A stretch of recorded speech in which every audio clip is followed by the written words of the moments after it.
지영의 어머니가 들어서는 순간 정숙의 젓가락이 바닥에 떨어집니다. 하얗게 센 앞머리, 볼에 화상 자국.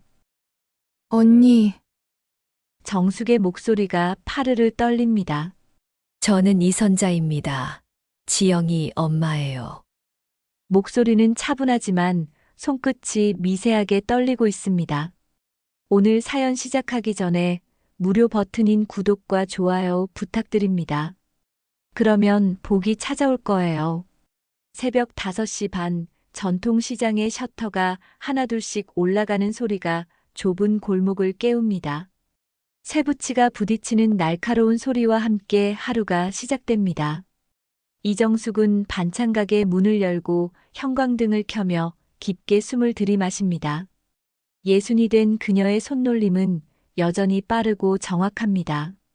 앞치마를 두르고 커다란 들통을 가스레인지 위에 올리며 어젯밤 미리 준비해둔 멸치를 볶기 시작합니다. 지글지글 소리와 함께 멸치에서 고소한 냄새가 퍼집니다. 정숙은 나무주걱으로 멸치를 뒤적이며 간을 맞춥니다. 간장 몇 방울, 설탕 한 꼬집, 참기름 두어 방울. 35년 넘게 반복해온 손놀림이지만 여전히 정성스럽습니다. 시장 안쪽에서는 야채를 정리하는 소리와 생선 비늘을 긁어내는 소리, 그리고 상인들의 구수한 사투리가 어우러져 하나의 교향곡처럼 들립니다. 정숙 씨, 고등어 조림 있어요? 이른 아침부터 장바구니를 든 단골 아주머니가 들어서며 묻습니다. 정숙은 환한 미소로 답합니다. 네, 어제 새로 만든 거예요. 간이 딱 좋을 거예요. 투명한 플라스틱 용기에 고등어 조림을 정갈하게 담아줍니다. 무와 고등어가 간장 국물에 윤기나게 졸여져 있어 보기만 해도 군침이 돕니다. 아이고, 정말 맛있어 보인다. 우리 영감이 이거 제일 좋아해. 아주머니가 만족스럽게 웃으며 돈을 건넵니다. 정숙은 거스름 돈을 정확히 세어 건네며 맛있게 드세요라고 인사합니다. 손님들과 나누는 이런 대화는 늘 일상적이고 따뜻합니다. 누가 봐도 평범한 시장 상인의 하루입니다. 하지만 정숙의 집 안서란 맨 아래에는 다른 이야기가 숨어 있습니다. 누렇게 바랜 흑백 사진 한 장이 낡은 한지에 쌓여 조심스럽게 보관되어 있습니다. 사진 속 여인은 20대 초반의 모습으로 정숙과 닮은 듯 다른 얼굴을 하고 있습니다. 똑같은 눈썹 모양이지만 더 진한 쌍꺼풀, 비슷한 입모양이지만 더 도톰한 입술. 언니 이순자입니다. 40년 전 아버지의 주먹질이 밥 먹는 것처럼 일상이던 그 집에서 어느 추운 겨울밤 호련히 사라진 언니. 아버지는 술만 마시면 이 집안의 골칫거리들이라며 자매를 번갈아 때렸습니다. 언니가 먼저 맞고 정숙이 말리면 정숙까지 함께 맞았습니다. 그런 일이 반복되던 어느 날 언니는 그냥 사라졌습니다. 며칠 뒤 강둑에서 발견된 언니의 외투와 신발 때문에 가족들은 장례까지 치렀습니다. 외투는 언니가 평소 즐겨 입던 회색 코트였고 신발은 발가락 부분이 해져 있던 검은 구두였습니다. 정숙은 그때 18살이었습니다. 언니 없는 집에서 혼자 아버지의 폭력을 견뎌야 했습니다. 정숙은 가끔 밤늦게 그 사진을 꺼내봅니다. 형광등 불빛 아래서 사진을 쓸어내리며 속삭이듯 중얼거립니다. 언니, 그날 내가 대신 맞았어야 했나? 아니, 우린 누구도 맞아선 안 됐어. 사진 속 언니는 여전히 20살의 해맑은 표정으로 정숙을 바라보고 있습니다. 그때나 지금이나 변하지 않은 언니의 미소가 정숙의 가슴을 저립니다. 아침 7시 아들 민수가 출근 전 가게에 들렀습니다. 32살 민수는 정숙이 홀로 키운 아들로 성실하고 착한 성격 덕분에 회사에서도 인정받고 있습니다. 키가 크고 어깨가 넓어 정숙을 닮지 않았지만 온화한 성격만큼은 정숙을 그대로 빼닮았습니다. 엄마, 주말에 상견례 날짜 잡혔어요. 지영이네 어머니도 오신다고 하셨어요. 민수가 가방을 어깨에 매며 말합니다. 목소리에 설렘이 가득합니다. 정숙은 미소를 지으며 아들을 바라봅니다. 하지만 가슴 어딘가에서 오래된 통증이 꿈틀거립니다. 가족이라는 말에 유난히 민감해진 탓입니다. 언니를 잃은 이후로 가족의 의미에 대해 깊이 생각하게 되었고, 동시에 두려워하게 되었습니다. 가족이란 무엇일까요? 서로를 지켜주는 관계일까요? 아니면 서로를 상처 주는 관계일까요? 정숙에게 가족은 복잡한 감정이 뒤섞인 단어입니다. 그래, 좋다. 지영이 어머니는 어떤 분이신지 궁금하네. 정숙은 자연스럽게 말하지만 마음 한편으로는 설렘과 불안이 뒤섞입니다. 민수가 행복해하는 모습을 보면서도 왠지 모를 예감이 가슴을 짓누릅니다. 마치 곧 무언가 큰 일이 벌어질 것 같은 묘한 기분입니다. 민수는 지영이가 어머니를 많이 닮았다고 해요. 성격도 비슷하고요라고 말하며 웃습니다. 어머니가 정말 따뜻한 분이래요. 엄마랑 잘 맞으실 것 같아요. 정숙은 고개를 끄덕이면서도 마음 깊은 곳에서 울리는 경종 소리를 무시하려 애씁니다. 점심시간이 지나고 손님들이 뜸해지자 정숙은 잠시 의자에 앉아 쉬면서 창밖을 바라봅니다. 시장 골목을 지나가는 사람들, 각자의 삶을 살아가는 모습들. 학생들이 떡볶이를 사 먹고, 아주머니들이 저녁 반찬을 고르고, 할아버지들이 평상에 앉아 바둑을 둡니다. 모두가 저마다의 이야기를 품고 살아가고 있습니다. 을지로 골목의 오래된 한식당 향원. 낡은 간판과 오래된 목재 문틀이 세월의 흔적을 고스란히 보여줍니다. 민수가 먼저 도착해 자리를 잡고 기다립니다. 스테인리스 물컵이 탁자에 부딪히는 소리가 은은하게 울립니다. 정숙은 새로 사온 남색 원피스를 입고 조심스럽게 식당 안으로 들어섭니다. 손에는 고급 포장지에 쌓인 선물 상자를 들고 있습니다. 어머니, 여기에요. 민수가 손을 들어 인사합니다. 정숙은 아들 옆에 앉으며 주위를 둘러봅니다. 한식당 특유의 따뜻한 분위기, 벽에 걸린 서예 작품들, 그리고 주방에서 들려오는 끓는 소리들이 정겨운 느낌을 줍니다.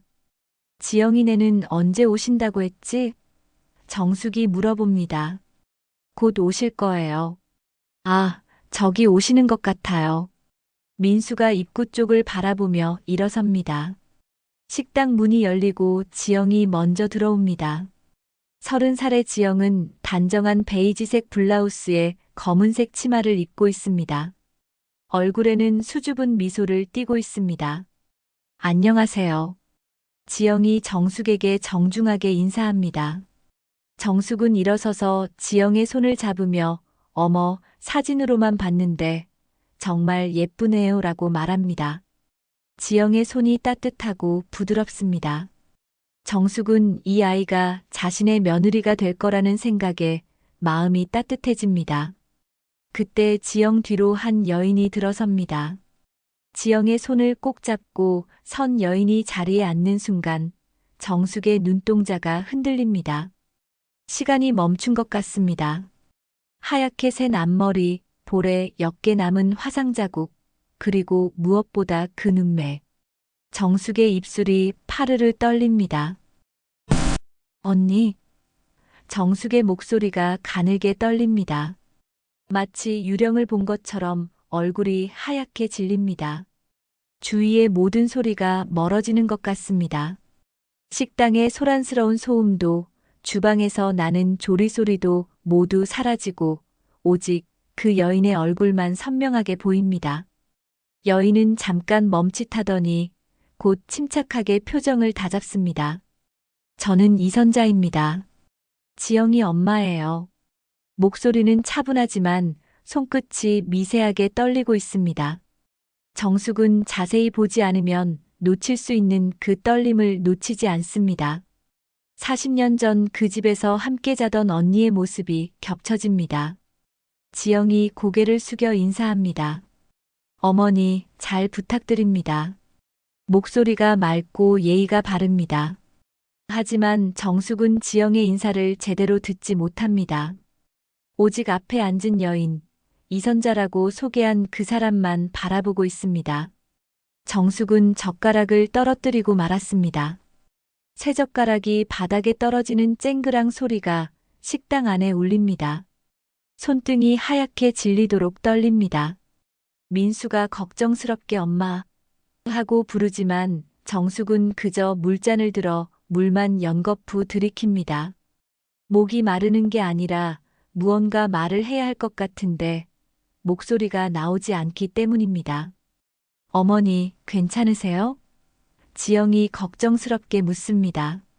정숙은 고개를 끄덕이며 괜찮아요. 그냥. 갑자기 목이 말라서라고 대답합니다. 하지만 목소리가 떨리고 있어서 전혀 괜찮지 않다는 게 티가 납니다. 이선자는 정숙을 조심스럽게 바라보며 말합니다. 저희 지영이가 민수 씨를 정말 좋아해요. 아드님이 정말 훌륭해서 든든하시겠어요. 정중한 말투지만 정숙에게는 그 목소리가 40년 전 언니의 목소리로 들립니다. 조금 더 낮아지고 거칠어졌지만 분명히 언니의 목소리입니다. 식사가 시작되었지만 정숙은 음식을 제대로 먹지 못합니다. 계속해서 이선자를 힐끗힐끗 쳐다봅니다. 볼의 화상 자국은 어떻게 생긴 걸까요? 손목에 보이는 작은 흉터들은 또 무엇일까요? 모든 게 궁금하면서도 무섭습니다. 지영이 아버지는 어떤 일을 하세요? 민수가 자연스럽게 대화를 이어가려 합니다. 이선자는 잠시 멈칫하더니 일찍 돌아가셨어요.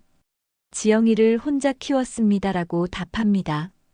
정숙의 가슴이 쿵 내려앉습니다. 언니도 혼자 아이를 키웠다는 뜻일까요? 식사를 마치고 식당을 나서는 길에 정숙은 화장실에 가겠다며 자리를 비웁니다. 거울 앞에서 자신의 얼굴을 바라봅니다. 창백하게 질린 얼굴, 떨리는 손. 이럴 수가. 언니가 살아있다니. 중얼거리며 찬물로 얼굴을 씻습니다. 화장실에서 나온 정숙은 민수와 지영, 그리고 이선자가 식당 앞에서 대화하고 있는 모습을 봅니다. 이선자는 지영의 어깨에 손을 올리며 뭔가 이야기하고 있습니다. 그 모습이 너무나 자연스럽고 다정해서 정숙은 더욱 혼란스러워집니다. 식당을 완전히 나서며 정숙은 민수와 지영을 불러 세웁니다. 이선자는 조금 떨어진 곳에서 기다리고 있습니다. 정숙의 목소리가 낮고 진지합니다. 이 결혼 안 된다. 민수의 얼굴이 순식간에 굳습니다. 왜요? 오늘 처음 보셨잖아요. 지영은 놀란 표정으로 정숙을 바라봅니다. 눈에 당황스러움이 가득합니다. 정숙은 침을 삼키고 더욱 낮게 말합니다. 지영이 엄마, 내 큰이모야. 그 말과 함께 모든 것이 멈춰버린 것 같습니다. 민수와 지영은 서로를 바라보며 믿을 수 없다는 표정을 짓습니다. 이선자가 멀리서 이 광경을 지켜보고 있습니다. 그녀의 얼굴에도 복잡한 감정들이 스쳐 지나갑니다. 결혼은 그 자리에서 당장 보류되었습니다. 민수와 지영은 서로의 손을 놓지 못한 채 망연한 표정으로 서 있었습니다. 방금 전까지 행복한 미래를 그리던 두 사람에게 사촌이라는 단어는 차갑고 잔혹한 현실이었습니다. 지영의 눈에서 눈물이 주르륵 흘러내렸고 민수는 주먹을 꽉 쥔 채 고개를 떨구었습니다. 정말인가요? 지영이 떨리는 목소리로 묻습니다. 정숙은 고개를 끄덕이며 답합니다. 미안하다, 지영아. 정말 미안해. 이선자는 멀리서 이 광경을 지켜보다가 천천히 다가옵니다. 그녀의 얼굴에는 이미 각오가 서린 표정이 떠올라 있습니다. 집에 가자, 지영아. 이선자가 딸의 어깨에 손을 올리며 말합니다. 지영은 민수를 바라보며 민수 씨. 하고 부르지만 더 이상 할 말을 찾지 못합니다. 민수 역시 지영아 라고 부르며 손을 뻗지만 공허하게 허공을 가를 뿐입니다. 그렇게 네 사람은 각자의 길로 흩어졌습니다. 정숙은 시장 골목을 혼자 걸으며 복잡한 심정을 정리하려 애썼습니다. 40년 만에 만난 언니, 그리고 그 언니가 자신의 며느리가 될 뻔했던 지영의 어머니라는 사실. 운명의 장난치고는 너무나 잔혹했습니다. 집에 돌아온 정숙은 서랍에서 언니의 사진을 꺼내봅니다. 사진 속 젊은 언니와 오늘 본 이선자의 모습을 번갈아 떠올립니다. 세월이 흘렀지만 그 눈매만은 변하지 않았습니다. 그리고 볼의 화상 자국과 손목의 흉터들. 언니는 그동안 어떤 삶을 살아왔을까요? 다음 날 정숙은 지영을 통해 이선자의 연락처를 알아냈습니다. 떨리는 손으로 전화기를 들어 올립니다. 여보세요? 이선자의 목소리가 들려옵니다. 40년 만에 듣는 언니의 목소리에 정숙의 가슴이 뜁니다. 언니, 나야, 정숙이야. 정숙의 목소리가 떨립니다. 전화 너머로 긴 침묵이 흐릅니다. 알고 있었어. 이선자의 목소리가 차분합니다. 어제 너를 보는 순간 알았어. 내 동생 정숙이라는 걸. 언니 만날 수 있을까? 할 말이 너무 많아. 정숙이 간절히 부탁합니다. 이선자는 잠시 망설이다가 그래, 만나자. 하지만 결혼 이야기는 접어둬. 이미 끝난 일이야 라고 답합니다. 약속한 카페는 시내 한복판의 조용한 곳이었습니다. 정숙이 먼저 도착해 창가 자리에 앉았습니다. 드립 커피 향이 서늘하게 퍼져나갑니다. 손에 들린 커피잔이 자꾸 떨려서 테이블에 내려놓습니다. 마음의 준비를 아무리 해도 언니를 마주할 준비가 되지 않습니다. 잠시 뒤 이선자가 카페 문을 열고 들어옵니다. 검은색 코트를 입은 그녀는 여전히 단정하지만 어딘지 피곤해 보입니다. 정숙의 맞은편에 앉으며 오랜만이야, 정숙아라고 말합니다. 그 한마디에 정숙의 눈에서 눈물이 터져 나옵니다. 언니, 왜 그때? 왜 우리를 떠났어? 정숙이 흐느끼며 묻습니다. 이선자는 커피를 한 모금 마시고 천천히 입을 엽니다. 떠난 게 아니야. 도망쳤지. 아버지에게서, 그 집에서, 그리고 너에게서도, 나한테서. 왜? 정숙의 목소리가 높아집니다. 이선자는 창밖을 바라보며 답합니다. 날 찾으면 아버지는 더 미쳐 날뛰었을 거야. 너까지 더 많이 맞았을 거고, 너까지 부서질까봐 무서웠어. 정숙은 고개를 젓습니다. 그래도 나한테 말했어야 했어. 혼자 견디게 하면 안 됐어. 이선자의 눈동자가 금세 굳어집니다. 그때 난 23이었어. 너무 어렸고 너무 무서웠어. 도망치는 것 외에는 아무것도 생각할 수 없었어. 그럼 지금까지 어떻게 살았어? 지영이 아버지는? 정숙이 궁금해합니다. 이선자는 쓴웃음을 지으며 좋은 사람이었어. 내 과거를 묻지 않고 받아줬지. 지영이가 10살 때 교통사고로 세상을 떠났어. 그 뒤로는 지영이랑 둘이서 살았어라고 답합니다. 정숙은 언니의 손을 잡으려 했지만 이선자는 손을 빼며 말합니다. 정숙아, 우리 다시 만났다고 해서 모든 게 예전처럼 될 수는 없어. 특히 결혼 문제는. 정숙은 알고 있었지만 여전히 아픈 현실이었습니다. 하지만 결혼은 정말 안 돼. 아무리 세상이 바뀌었다고 해도 피는 못 속이지. 우리가 자매인 이상 민수와 지영이는 사촌이야. 이선자의 목소리는 단호합니다.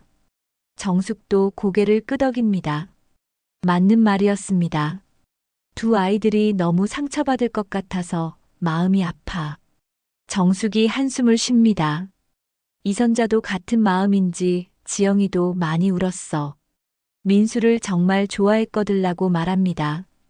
커피가 다 식을 때까지 두 자매는 서로의 지난 시간들을 조금씩 나누었습니다. 하지만 40년의 공백은 쉽게 메워지지 않았습니다. 이선자는 자리에서 일어나며 정수가 우리 너무 급하게 가지 말자. 시간이 필요해라고 말합니다. 정숙도 고개를 끄덕이며 알겠어, 언니. 하지만 이번엔 사라지지 마. 이선자는 잠시 망설이다가 그럴게라고 답합니다. 하지만 그녀의 뒷모습에는 여전히 도망치고 싶어하는 마음이 느껴졌습니다. 카페를 나선 정숙은 하늘을 올려다봅니다.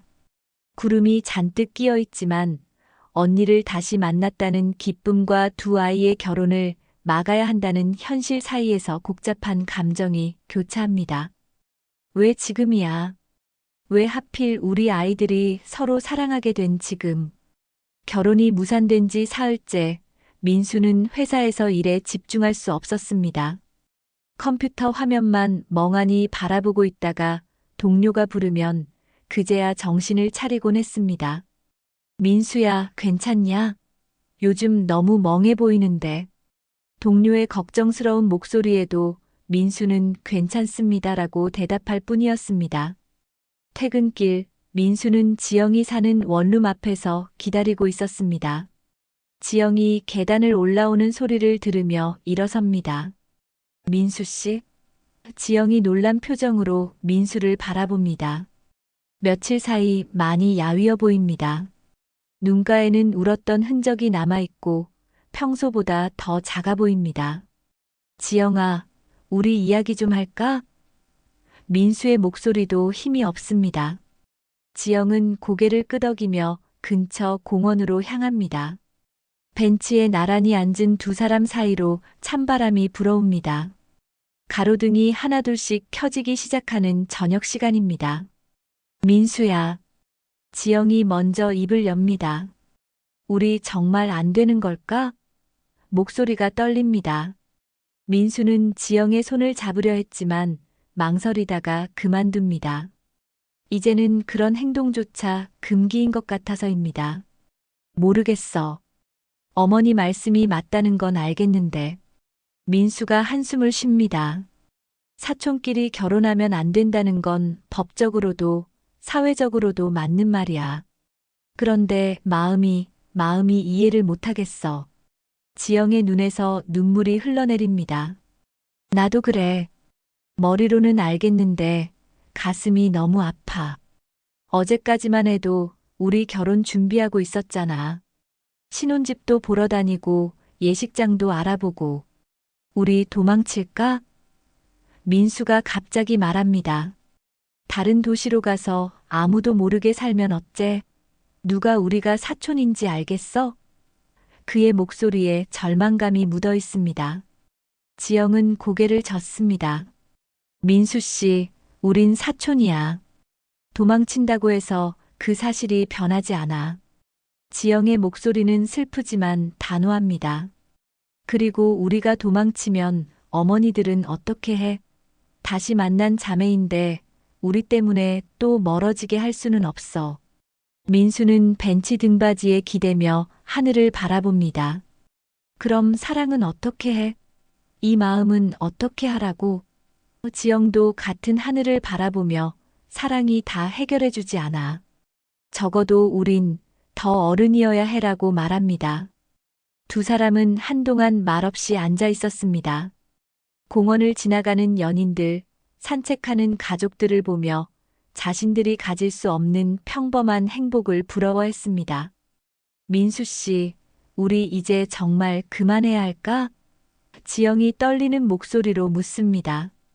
민수는 대답 대신 고개를 푹 떨굽니다. 그 모습을 본 지영은 더 이상 참을 수 없다는 듯 흐느껴옵니다. 너무 억울해. 왜 우리한테 이런 일이 생긴 거야? 왜 하필 우리 어머니들이 자매셨던 거야? 집으로 돌아온 민수는 처음으로 어머니에게 소리쳤습니다. 현관문을 벌컥 열고 들어서더니 정숙을 마주보며 목소리를 높입니다. 엄마는 왜 그 집에서 버텼어요? 왜 그때 나와서 이모를 데리고 나오지 않았어요?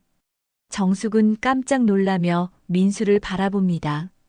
평생 어머니에게 소리를 내본 적 없는 아들의 모습에 당황스럽습니다.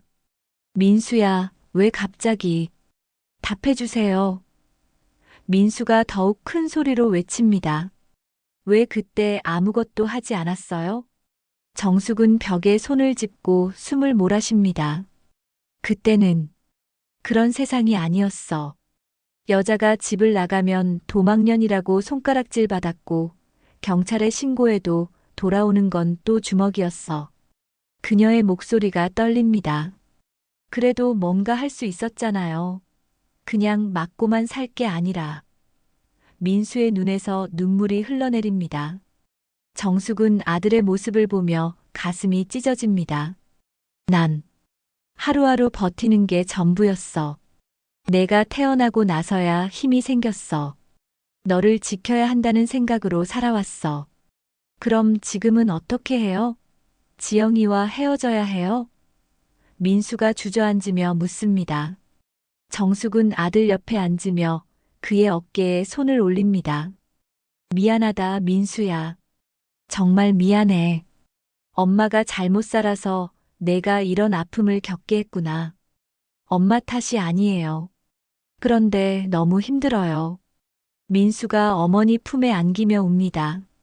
30이 넘은 아들이지만 이 순간만큼은 어린아이 같습니다. 정숙도 함께 눈물을 흘리며 아들을 안아줍니다. 한편 지영도 집에서 이선자와 비슷한 대화를 나누고 있었습니다. 엄마, 정말 안 되는 거예요? 다른 방법은 없어요? 지영이 울먹이며 묻습니다. 이선자는 딸의 머리를 쓰다듬으며 지영아, 엄마도 마음이 아파. 하지만 어쩔 수 없어라고 답합니다. 민수 씨는 정말 좋은 사람이었는데. 지영이 중얼거립니다. 이선자는 그래, 좋은 사람이야. 그래서 더 안타깝지라고 말하며 딸을 꼭 안아줍니다. 두 모녀도 함께 울었습니다. 그날 밤 정숙은 잠들지 못하고 천장을 바라보며 생각합니다. 아들의 아픔을 보니 자신의 과거가 더욱 후회됩니다. 그때 더 용기를 냈더라면, 언니와 함께 그 집을 나왔더라면 지금 이런 일은 없었을 텐데. 하지만 후회해봐야 이미 늦었습니다. 이선자도 마찬가지로 잠들지 못했습니다. 딸의 눈물을 보며 자신의 선택들을 되돌아봅니다. 그때 동생을 두고 혼자 도망친 것, 그리고 지금까지 숨어서 산 것. 모든 게 잘못된 선택이었던 걸까요? 일주일이 지났지만 상황은 나아지지 않았습니다.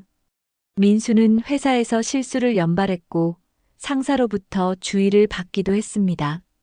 지영 역시 직장에서 멍하니 앉아있는 시간이 많아져 동료들이 걱정하기 시작했습니다. 두 사람 모두 잠을 제대로 이루지 못했고 식욕도 잃어가고 있었습니다.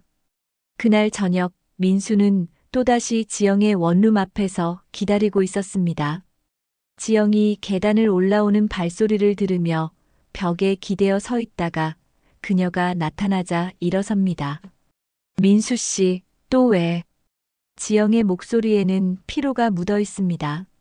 지영아, 나 더 이상 못 견디겠어. 민수의 목소리가 절망적입니다. 매일 밤 내 생각하면서 잠들고 아침에 눈 뜨면 제일 먼저 떠오르는 것도 너야. 이게 사촌이라는 이유로 포기해야 하는 거야? 지영은 민수의 모습을 보며 가슴이 아팠습니다. 자신과 똑같이 고통받고 있는 민수를 보니 더욱 마음이 아팠습니다. 민수 씨, 나도 똑같아. 하루도 편하게 지낸 날이 없어. 그런데 어떻게 해? 우리가 아무리 사랑한다고 해도 사랑하면 되는 거 아니야?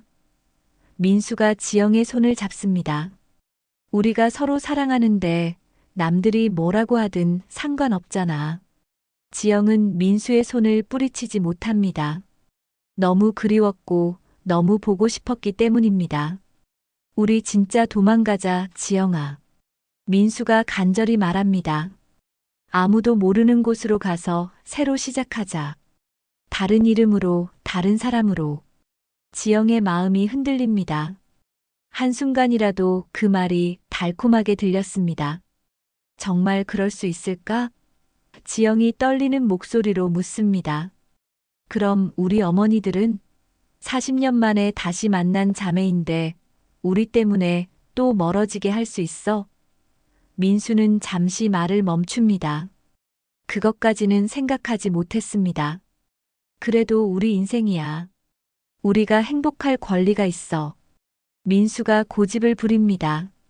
지영은 고개를 젓습니다. 민수 씨, 그건 너무 이기적인 생각이야. 우리만 행복하면 된다는 건 아니잖아. 그때 지영의 휴대폰이 울립니다. 이선자에게서 온 전화입니다. 지영아, 어디야? 집에 안 들어왔네. 엄마, 곧 들어갈게요. 지영이 대답하며 민수를 바라봅니다. 민수 씨, 이제 정말 그만해야 해.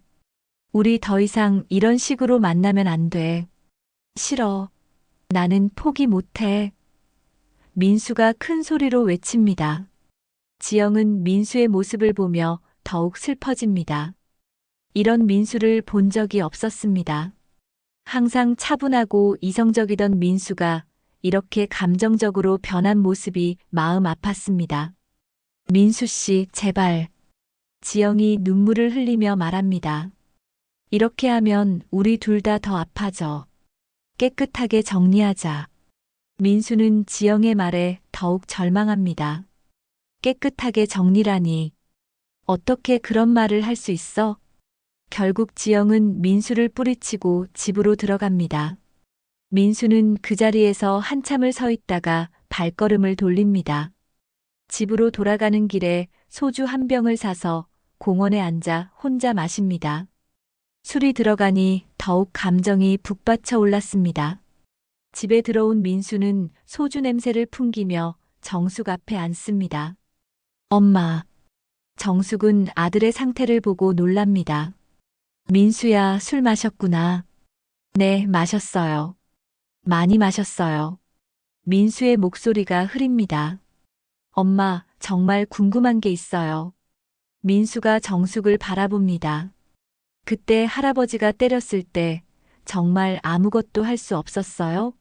경찰도 동네 사람들도 누구도 도와줄 수 없었어요? 정숙은 아들의 질문에 답하기가 어려웠습니다. 민수야, 그때는 정말 다른 시대였어.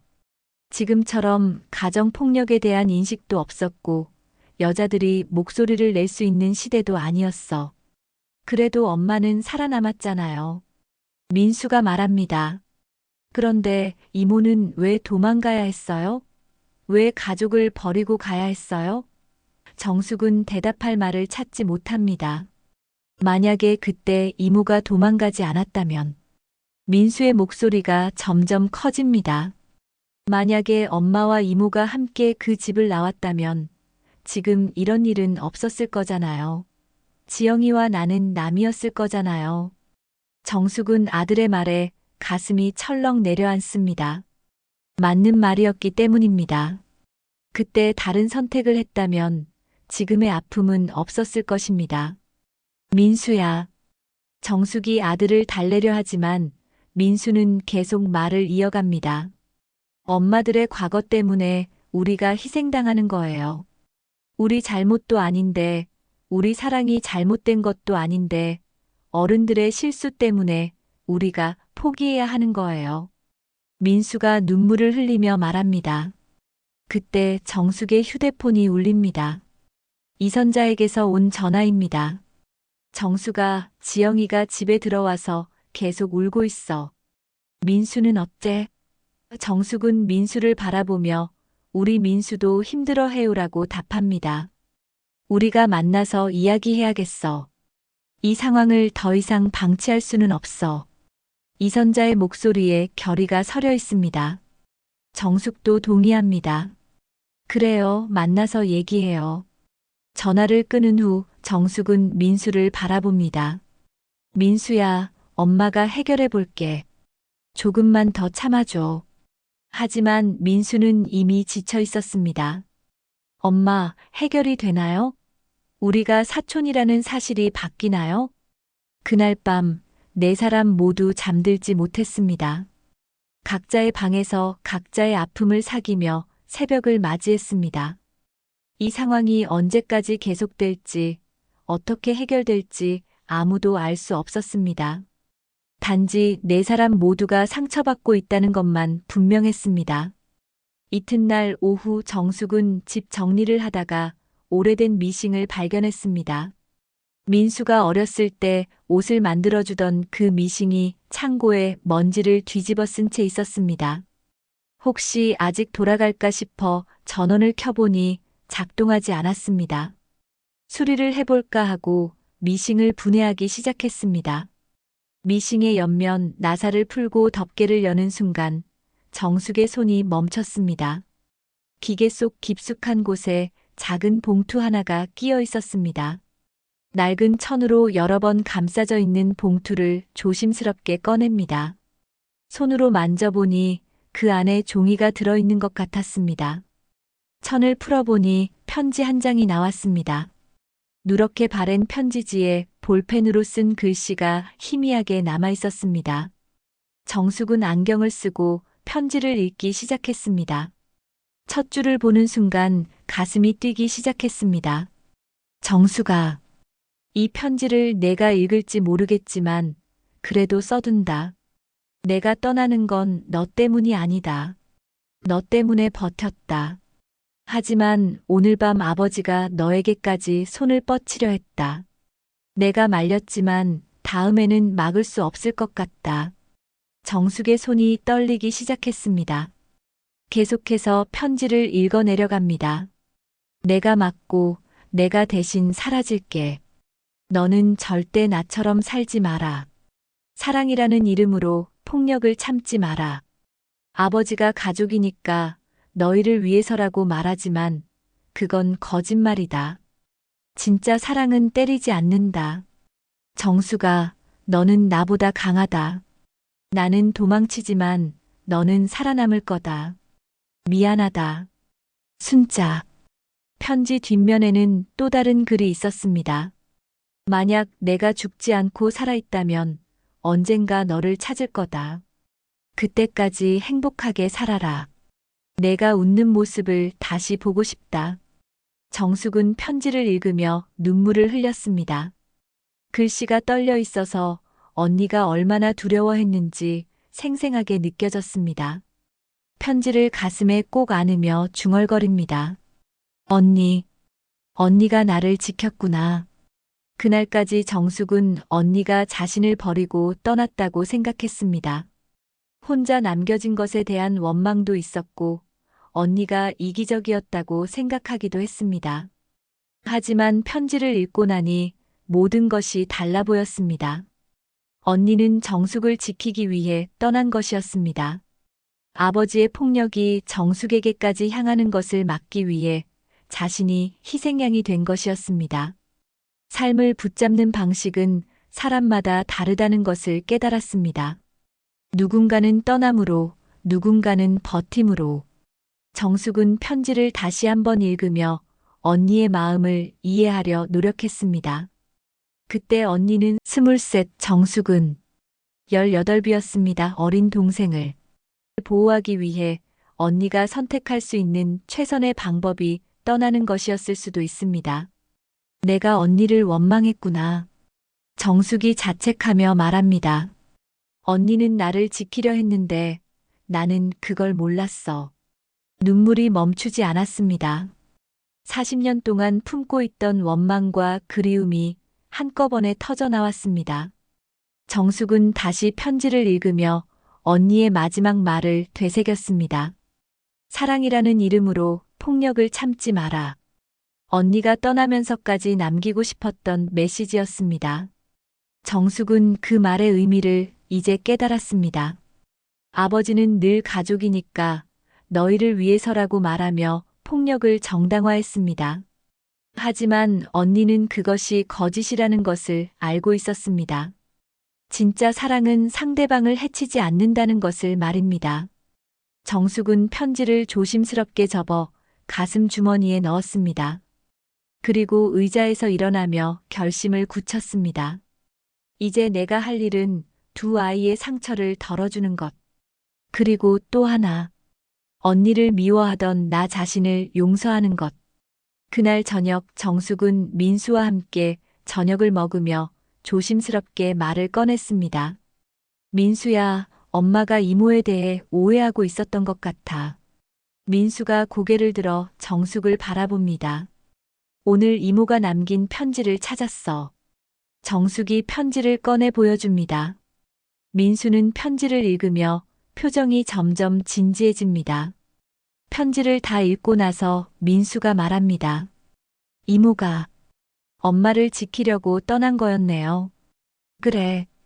엄마는 그동안 언니를 원망했어. 혼자 두고 떠났다고 생각했거든.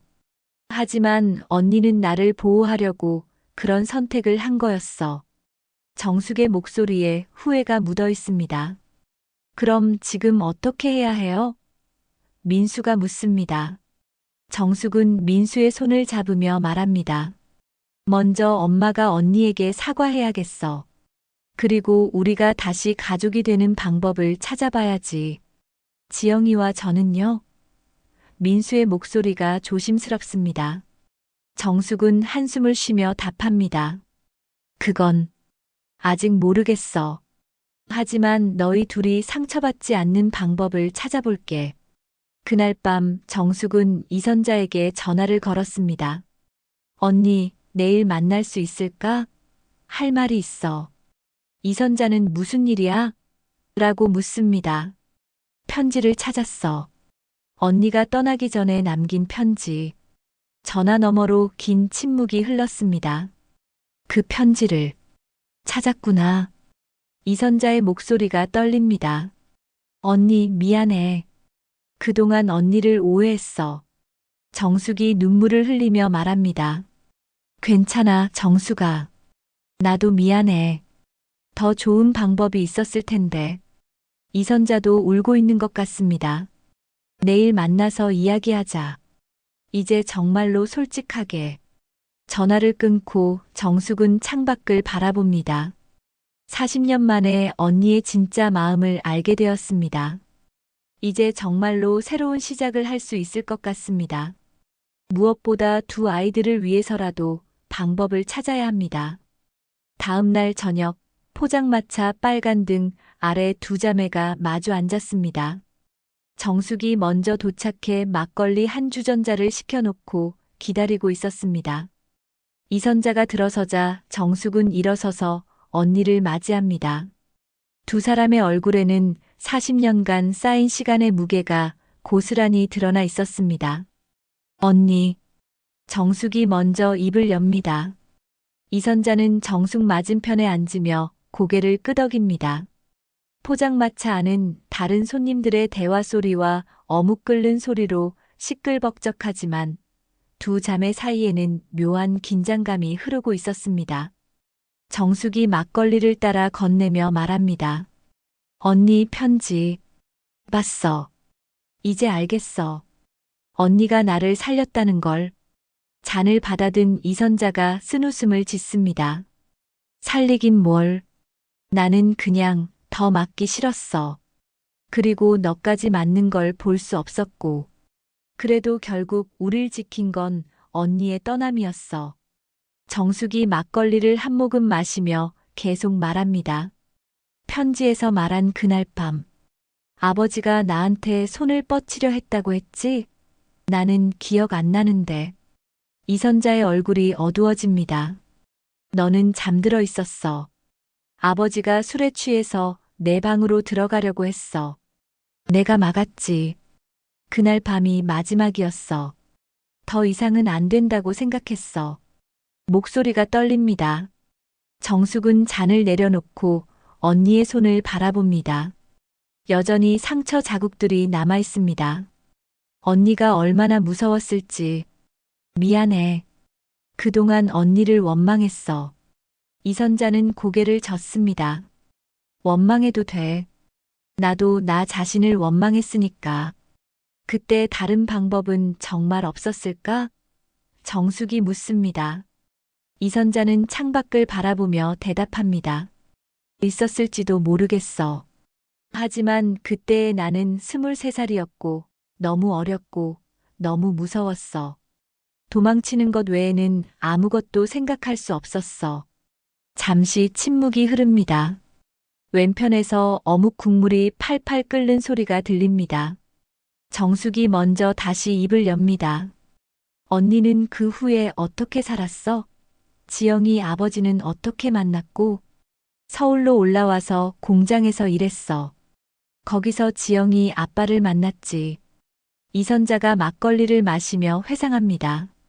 좋은 사람이었어. 내 과거를 묻지도 않고 받아줬어. 결혼하고 지영이를 낳고 평범하게 살려고 노력했어. 행복했어? 정숙의 질문에 이선자는 잠시 생각에 잠깁니다. 행복했다기보다는 평안했어. 누구한테도 맞지 않고 소리 지르지 않고 그것만으로도 감사했어. 정숙은 언니의 말에 가슴이 아팠습니다. 지영이 아빠가 돌아가시고 나서는 그때부터 진짜 혼자였지. 지영이만 바라보고 살았어. 그 아이가 행복하기만을 바랐어. 이선자의 목소리에 애정이 묻어 있습니다. 정숙이 숨을 깊게 들이쉬고 본격적인 이야기를 꺼냅니다. 언니, 이제 우리 아이들 얘기를 해야겠어. 민수와 지영이 말이야. 이선자의 표정이 굳어집니다. 결혼은 당연히 안 돼. 이선자의 목소리가 단호합니다. 아무리 세상이 바뀌었다고 해도 사촌끼리는 안 돼. 정숙도 고개를 끄덕입니다. 나도 그렇게 생각해. 하지만 두 아이가 너무 아파하고 있어. 지영이도 많이 울었어. 민수를 정말 좋아했거든. 이선자가 한숨을 쉽니다. 하지만 어쩔 수 없어. 우리가 자매인 이상 그 아이들은 사촌이야. 정숙이 언니를 바라보며 조심스럽게 말합니다. 언니, 그런데 우리가 다시 가족이 되는 건 어때? 지영이는 내 조카고 민수는 내 조카야. 두 아이가 서로를 지켜줄 방법은 각자의 자리로 돌아가는 거지만 가족으로 남는 거야. 이선자의 눈가가 촉촉해집니다. 정수가 정말 그럴 수 있을까? 나는 40년 동안 도망만 쳤는데 이제 와서 가족이라고 할 수 있을까? 정숙은 언니의 거친 손을 잡습니다. 언니, 늦어도 살아서 와줘서 고마워. 그리고 미안해. 내가 언니 마음을 몰랐어. 이선자도 정숙의 손을 꼭 잡습니다. 나야말로 미안해. 너무 오랫동안 피해 다녔어. 그때 포장마차 입구로 민수와 지영이 조심스럽게 들어옵니다. 두 사람은 서로 거리를 두고 서 있지만 여전히 서로를 바라보고 있습니다. 어머니, 민수가 먼저 입을 엽니다. 와라, 앉아라. 정숙이 자리를 만들어줍니다. 민수는 정숙 옆에, 지영은 이선자 옆에 앉습니다. 네 사람이 모두 모인 자리에서 무거운 침묵이 흐릅니다. 민수가 먼저 말합니다. 이모, 라고 불러도 될까요? 이선자의 얼굴에 미소가 번집니다. 그럼, 그게 맞지. 지영도 정숙을 바라보며 어머니, 아니, 이모하고 부릅니다. 정숙은 지영을 끌어안으며 지영아, 이모가 미안하다라고 말합니다. 민수야, 지영아. 정숙이 두 아이를 바라보며 말합니다. 너희가 서로 사랑한 건 잘못이 아니야. 하지만 이제는 다른 방식으로 서로를 아껴줘야 해. 가족으로서. 지영이 눈물을 흘리며 말합니다.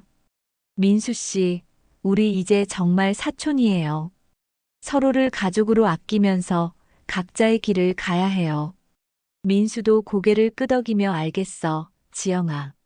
힘들겠지만 우리 어른이 되자라고 답합니다. 이선자가 말합니다. 우리가 40년을 잃어버렸지만 이제라도 진짜 가족이 되자. 그리고 이 아이들이 각자 행복한 길을 찾도록 도와주자. 정숙이 고개를 끄덕이며 그래, 언니. 이제 시작이야 라고 답합니다. 포장마차를 나서며 네 사람은 새로운 관계를 시작하기로 약속했습니다. 아픈 과거는 묻어두고 서로를 지켜주는 진짜 가족이 되기로 말입니다. 6개월이 흘렀습니다. 시장 입구에 작은 간판이 하나 더 걸렸습니다. 순잔의 김치 정수개 반찬 가게 옆에 이선자가 새로 낸 코너입니다. 아침마다 두 자매는 양철 대야를 마주 놓고 배추를 절입니다. 정숙은 멸치젓갈을 넣고 이선자는 새우젓을 더합니다. 서로 다른 방식이지만 조화를 이룹니다. 언니, 새우젓을 너무 많이 넣는 거 아냐? 정숙이 웃으며 말합니다. 이게 내 스타일이야. 손님들이 좋아해. 이선자가 대답하며 배추를 뒤적입니다. 손등의 흉터가 햇빛을 받아 반짝입니다. 그 상처들이 이제는 서로를 알아보는 신호가 되었습니다. 두 자매의 김치는 시장에서 유명해졌습니다. 정숙네는 부드럽고 담백한 맛, 순자네는 깊고 진한 맛으로 각각 단골 손님들이 생겼습니다. 정숙 씨, 순자 씨 자매 김치가 제일 맛있어라는 말을 들을 때마다 두 사람은 뿌듯해합니다. 점심시간 민수가 직장 동료와 함께 가게에 들렀습니다. 어머니, 이모, 안녕하세요. 민수가 두 사람 모두에게 인사합니다. 우리 민수 왔네. 밥은 먹었냐? 이선자가 자연스럽게 묻습니다. 이제 민수에게 이모는 정말 가족이 되었습니다. 동료분께 우리 김치 좀 맛보여드려. 정숙이 김치를 작은 그릇에 담아줍니다. 동료는 어머, 정말 맛있네요라며 감탄합니다. 민수가 자랑스럽게 말합니다. 우리 어머니와 이모가 직접 담그신 거예요. 한편 지영은 새로운 직장에서 적응하고 있었습니다. 상처를 치유하기 위해 환경을 바꾸는 것이 좋겠다고 생각해 이직을 했습니다. 새로운 곳에서 새로운 사람들을 만나며 조금씩 마음의 평정을 찾아가고 있었습니다. 주말 저녁, 네 사람이 정숙의 집에서 저녁을 함께 먹습니다. 이선자가 만든 돼지고기 김치찜과 정숙이 만든 된장찌개가 식탁에 올라와 있습니다. 민수와 지영은 서로 자연스럽게 대화를 나눕니다. 연인이었던 시절의 감정은 사라지고 진짜 사촌지간의 편안함이 자리 잡았습니다. 민수 오빠, 회사 일은 어째? 지영이 반찬을 건네주며 묻습니다. 요즘 프로젝트가 바빠서 힘들어. 지영이는 새 직장에 적응했어?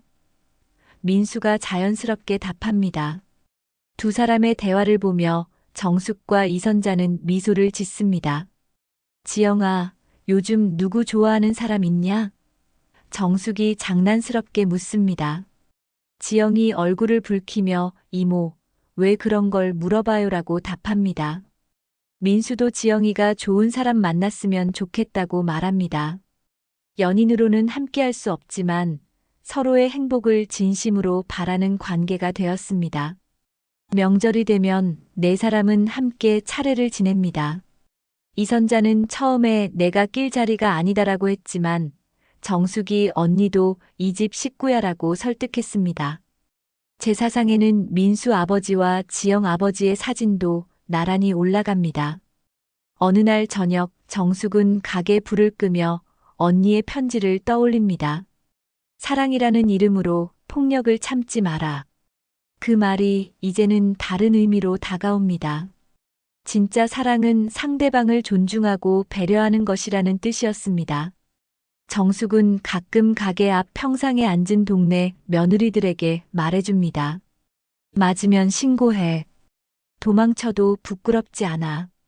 돌아오는 데는 시간이 걸릴 뿐이야. 자신의 경험을 바탕으로 다른 사람들을 도우려 노력합니다. 민수는 몇 개월 후 회사 후배와 소개팅을 시작했습니다. 처음에는 지영과의 기억 때문에 어려웠지만 점차 새로운 사랑을 받아들이게 되었습니다. 오늘 소개팅 어땠어? 지영이 궁금해하며 묻습니다. 괜찮은 것 같아. 민수가 웃으며 답합니다. 지영도 새 직장에서 만난 선배와 가까워지고 있었습니다. 처음에는 민수에 대한 마음 때문에 다른 사람을 받아들이기 어려웠지만 시간이 지나면서 새로운 인연에 마음을 열기 시작했습니다. 민수 오빠, 나도 좋은 사람 생겼어. 지영이 수줍게 말합니다. 두 자매는 매일 아침 시장에서 만나 하루를 시작합니다. 40년의 공백이 완전히 메워지지는 않았지만 매일 조금씩 더 가까워지고 있습니다. 어떤 날은 옛날 이야기를, 어떤 날은 아이들 이야기를 나눕니다. 언니, 그때 우리가 함께 나왔다면 어땠을까? 정숙이 어느 날 물어봅니다. 이선자는 잠시 생각하다가 답합니다. 모르겠어. 하지만 지금도 늦지 않았잖아. 우리 남은 시간을 잘 살면 되는 거야. 저녁이 되면 정숙은 하늘을 올려다보며 속삭입니다. 언니, 우리는 이제 같은 집에서 산다. 먼 길을 돌아왔지만 이제 정말 우리는 함께야. 이선자도 같은 하늘을 바라보며 정수가 고마워. 돌아올 곳이 있어서라고 중얼거립니다. 민수와 지영은 각자의 새로운 인연들을 가족들에게 소개했습니다. 상견례 자리에서 정숙과 이선자는 우리 조카들이 좋은 사람들을 만났네라며 기뻐합니다. 두 아이가 진짜 행복을 찾은 모습을 보며 안심합니다. 그해 겨울, 시장에는 두 자매의 웃음소리가 끊이지 않았습니다. 상처 위에 피어난 새로운 삶이 따뜻하고 든든했습니다. 과거의 아픔은 사라지지 않았지만 그 위에 새로운 희망이 자리 잡았습니다. 가족이라는 것의 진짜 의미를 깨달은 네 사람은 각자의 자리에서 행복을 만들어가고 있었습니다. 오늘 사연 들어주셔서 감사합니다. 구독과 좋아요는 큰 힘이 됩니다.